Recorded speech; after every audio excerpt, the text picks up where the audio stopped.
আসসালামু আলাইকুম সবাই। আজকে আপনাদেরকে আমার ছাদ বাগানটা দেখাবো। নিজের গাছের সবজি বা ফল খেতে কার না ভালো লাগে। তো বেশি দিন হয়নি, 2 মাস হয়েছে গাছ লাগানো হয়েছে, কিন্তু মাশাআল্লাহ বেশ বড় হয়েছে। পুঁই শাকের গাছ আছে, করলা গাছ আছে, পেঁপে গাছ আছে, বেদানা গাছে বেদানা হয়েছে মাশাআল্লাহ। পেঁপে গাছে পেঁপেও হয়েছে। এটা লেবু গাছ, লেবু গাছে 4-5টা লেবু হয়েছে। পেয়ারা গাছে পেয়ারা হয়েছে মাশাআল্লাহ। কলমি গাছ, কলমি শাকের গাছ, এটা কুমড়ো গাছ,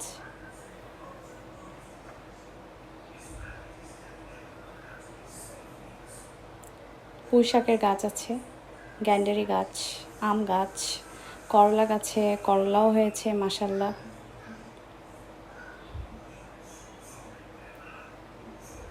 এটা ভেন্ডি গাছ, জামরুল গাছ, ড্রাগন ফ্রুটের গাছ,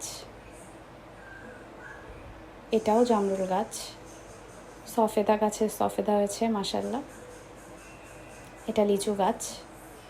আর ছাদে গেলে আকাশ না দেখলেই নয়, আকাশ দেখতে আমার বেশ ভালো লাগে। আর আজকের আকাশটা খুব সুন্দর ছিল। আল্লাহর সৃষ্টি কতই না সুন্দর, সুবহানাল্লাহ।